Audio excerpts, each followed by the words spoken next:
This morning, our topic is creating meaningful conversations as a way of opening up the space for healing between people who have radically different conclusions about such things as race, sexuality, politics, religion, gender, morality, you know. To create a space for us to really hear each other, to get each other. It can be difficult to really listen when what we are hearing is radically different from what, for example, I trust or believe or think or accept. It can be really difficult to hear when what I'm listening to is against my very existence or my freedom or my rights. It can be difficult to listen when what I'm hearing is the opposite of what I want to see happen in the world, what I think ought to happen in society. I'm currently reading a book, and the title of the book is What's Wrong with Homosexuality? It's by John Corvino, who is a gay man married to his husband. And he goes around the country debating the question of same-sex marriage. And he often finds himself debating the same man whose name is Glenn Stanton, who comes from an organization called Focus on the Family. This organization provides biblical guidance to Christian families around issues such as homosexuality, same-sex marriage, transgender issues, and so on. In the book, John writes, one of the things I like about debating Glenn is that despite some of the expected and obvious friction, we usually strive to understand each other. So we don't typically go for gotcha moments, the victorious aha when one person decisively slams the other person. This omission disappoints some audience members. I totally get that, because in this culture of outrage, conversations are characterized by ridicule, attack, criticism of character. Look, I'm not saying that you or me or anyone should or shouldn't be outraged or should or shouldn't be angry about whatever it is we are or aren't angry and outraged about. I'm asking a different question today.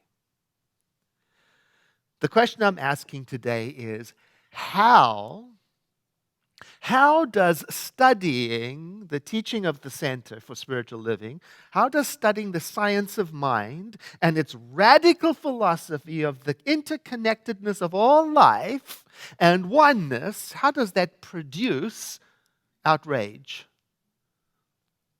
public humiliation, retaliation, or nastiness? I'm asking that of myself. How does a lifetime of studying the science of mind and spirit, how does that influence the way I have meaningful conversations? The author of the book I just mentioned, he does quite a bit of traveling and debating this opponent, Glenn, and in so doing, they've come to know each other and even developed a kind of fondness for each other.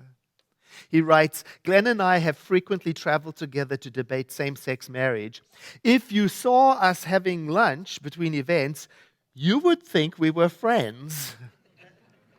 And to a point we are. It's a fuzzy point, somewhat in flux, but it exists, and it goes deeper even than you might expect. Glenn was the first person to call to congratulate me when it was announced that I had received tenure at the university where I teach. We occasionally send each other jokes by email. We often poke fun at each other and ourselves in front of each other. We enjoy each other's company, sometimes even more than we enjoy the company of our allies. And yet, each of us believes that the other promotes views that are deeply damaging to society.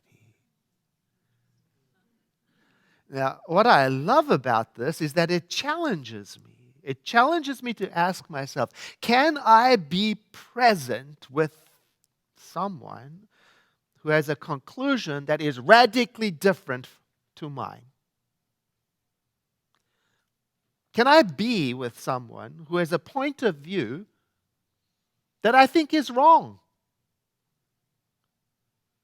Can I be with someone who has an opinion that wants to erase me, who wants to erase my opinion, my life?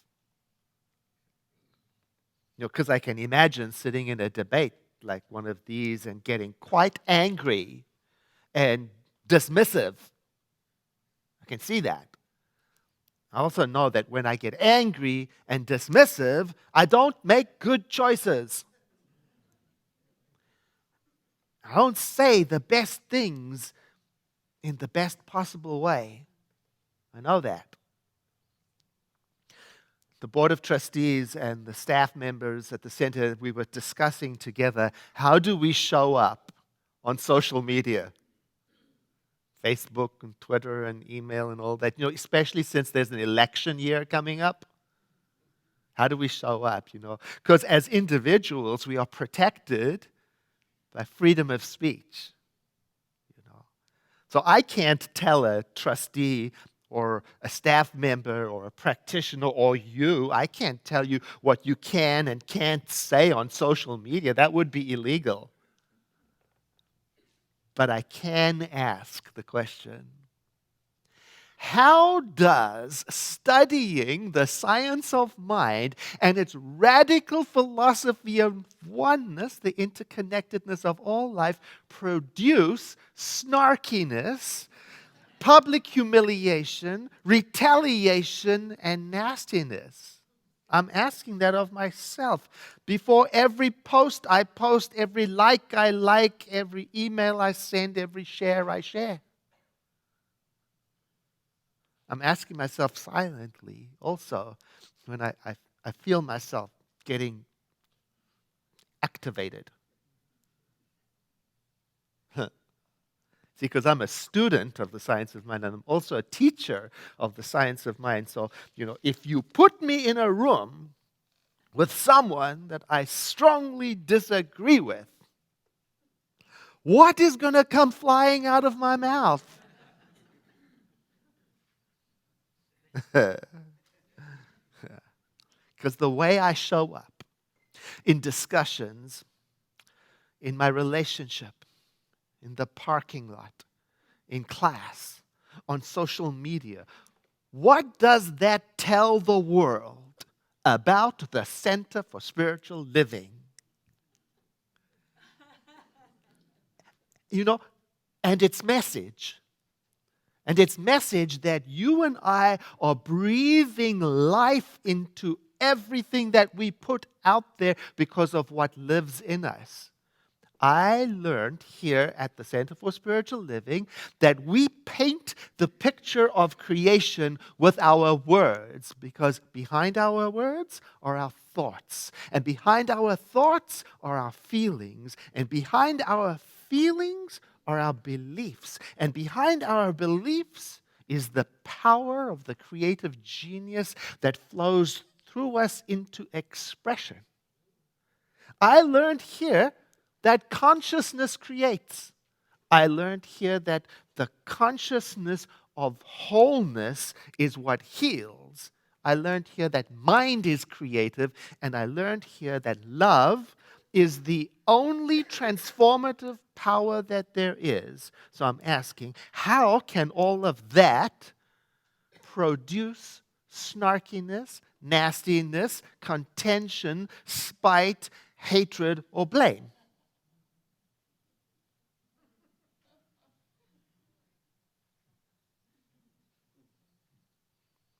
Still, we've got to talk about the important topics.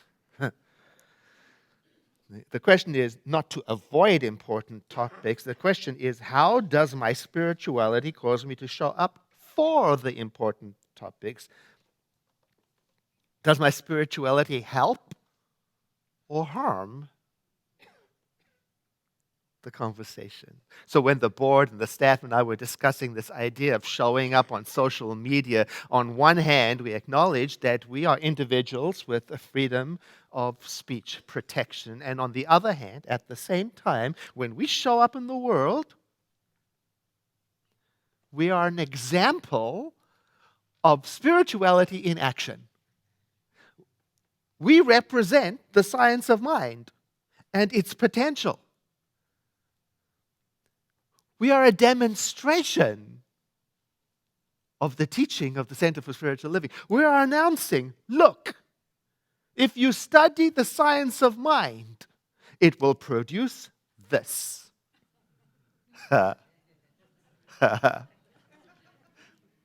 Right through my conversations, my likes, my tweets, my emails, my votes, my attitude.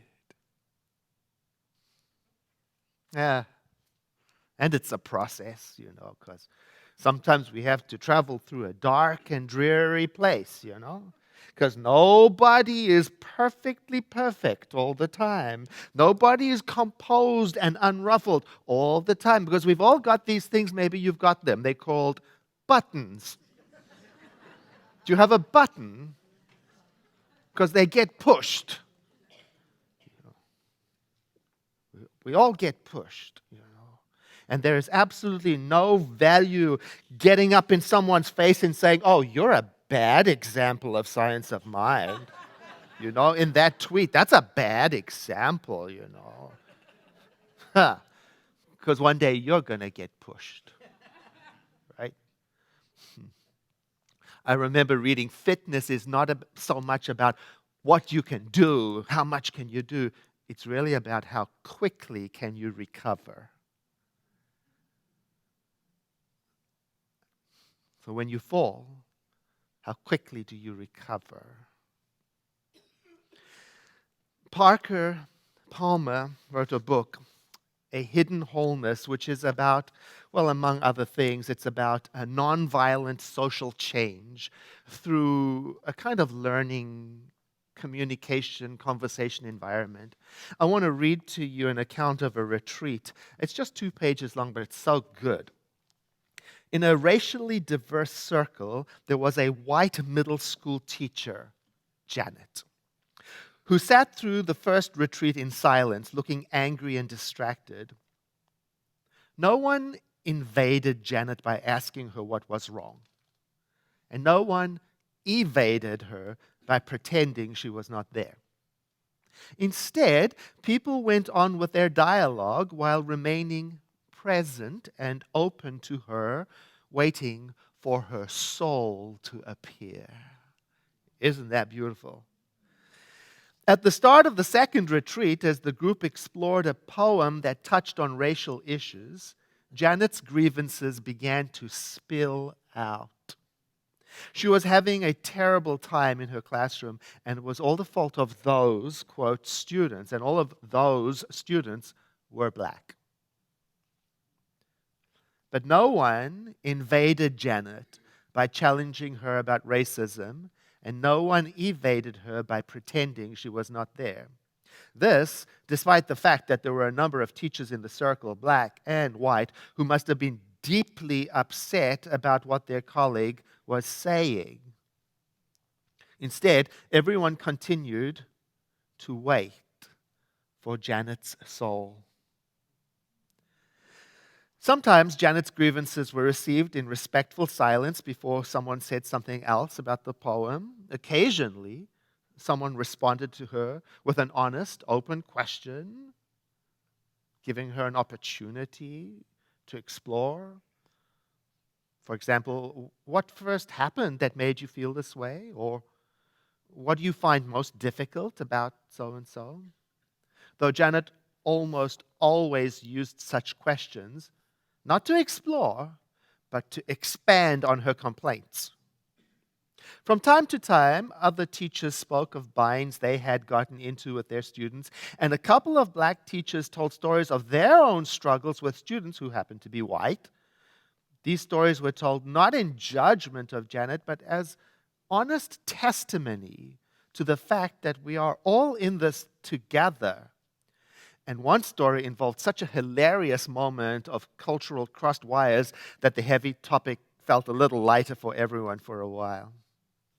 Janet struggled with her demons during the second and the third retreats. Then, at the fourth retreat, something remarkable happened. Speaking through tears, Janet told the group that after the last retreat, she had become appalled at what she had heard herself saying. She had resolved to build a better relationship with her most difficult students and had learned things about his life that turned some of her anger into compassion. Her classroom troubles had diminished as she acted on the insight that a big part of the problem came from inside of her. There are times, of course, when we need to confront racism head on. Yet confrontation often falls short of transformation. Some people are coerced into short-lived changes of heart, while others cling even more tightly to the errors of their ways. Janet's transformation was deep and abiding because it came from within, made possible by a community that trusted her inner teacher and allowed her to hear her voice. That is remarkable for many reasons, one of them being that the other members of the group didn't call her out as much as they called her in for reflection. And they did that by trusting that she had a soul's wisdom, an inner teacher. And as one of my colleagues said, we need meaningful conversations with other people so that we can hear ourselves like Janet did. So that our inner dialogue can come out into the open. Because when we simply think things over by ourselves, we end up replaying the same thoughts over and over again, and we don't always hear what we're saying to ourselves, let alone what other people are saying to us. One of our members, Mark Racino, on his Facebook, he gives us some guidance from Dr. Leaf's blog about how to deal with situations like this. It's called a mental self-care tip.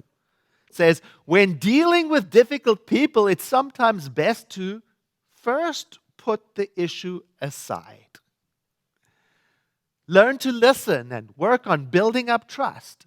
Now, this does not mean you ignore the issue. Rather, you go into a conversation or an interaction wanting to engage with that person on topics that interest them, building up trust, which is the foundation for true change. Doing this will actually help facilitate deep and meaningful conversations in the future and can make the person more receptive to what you have to say. And I love the parentheses. You don't want what you are saying to feel like a sudden intervention. Have you ever been on the other side, the receiving side of an agenda? Have you ever been the one? Oh, so we get some advice here. What do we do when we're talking to someone who does not want to be persuaded to our point of view? Or who is not interested in changing their point of view? You know, like us. Have you ever changed your mind?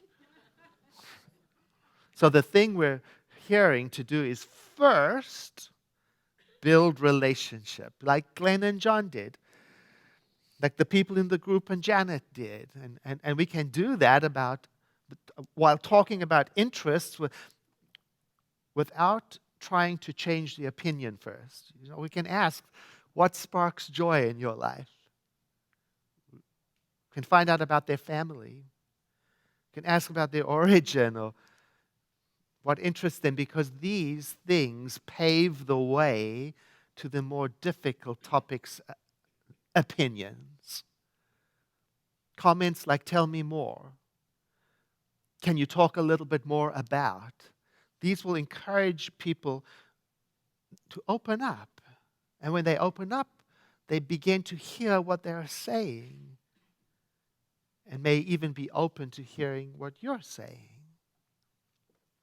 In this world that we are living right now, meaningful conversations are so important. We live with the movements of like Me Too, Black Lives Matter, LGBTQ rights, and so many others that have brought the vulnerable in society to the forefront. That's why meaningful conversations about these and other relevant issues are so important. And they require that we step out of the black and white either or kind of thinking and towards a different kind of thinking, a both and thinking, or a thinking that is curious thinking. Perhaps you know the name Amaryllis Fox. She's a former undercover CIA officer, and she worked on counterterrorism and intelligence for almost 10 years. And she said after her duties that if there is one thing that she learned from her time in the CIA, it is this: everyone thinks that they are the good guy. In her own words,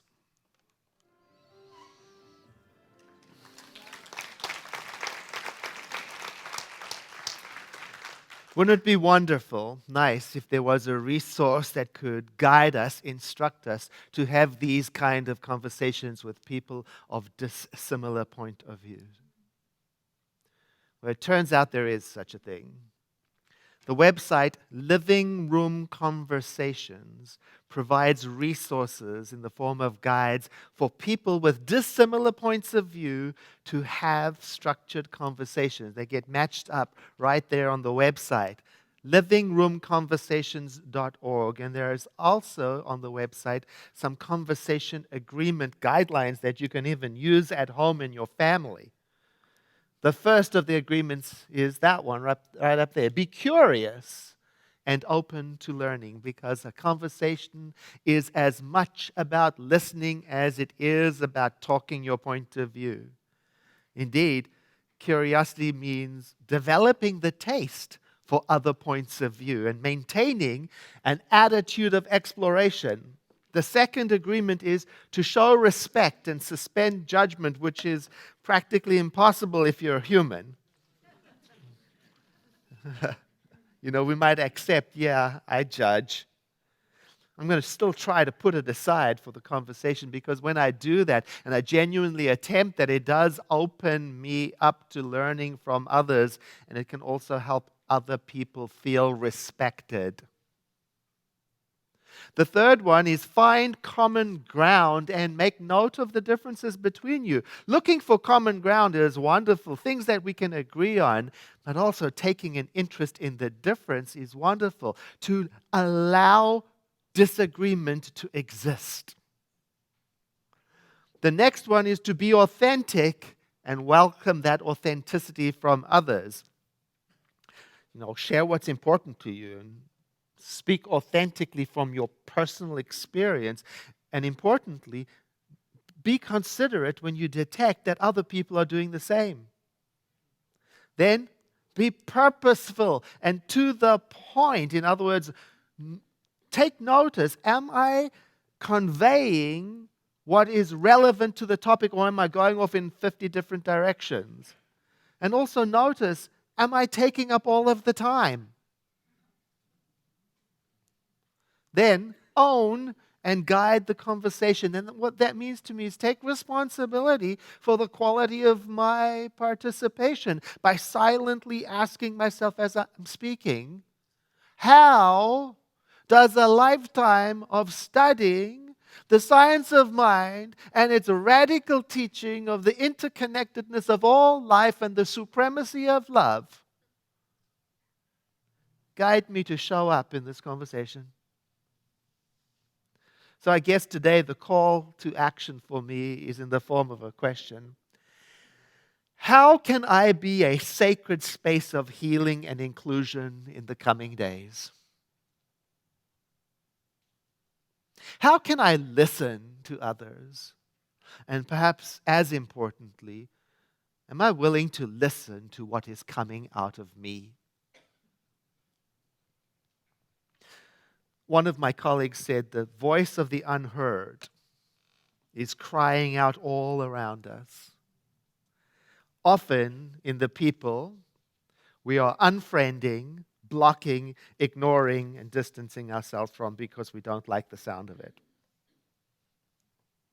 One of the more challenging teachings I learned at the Center for Spiritual Living is this, that everything in life is either love expressing or a cry for love to be expressed. And often the most strident cries for love are the ones that seem least lovable. I invite you to take a deep breath in and to exhale, letting your eyes close, as we each one of us turn our attention in our own way and according to our own belief to the Creator, the divine. That which is eternal, permanent, immortal, everywhere present. The living Spirit Almighty. Today I'm thinking of the words in the New Testament that say we are living, breathing, moving, having our being within that divinity, so that I may realize the sacredness of all that is, the mystery and complexity of all that is, and call that sacred too. And through this prayer, I am planting a seed in my own consciousness, a seed of openness and willingness to learn, to expand, to understand, to connect.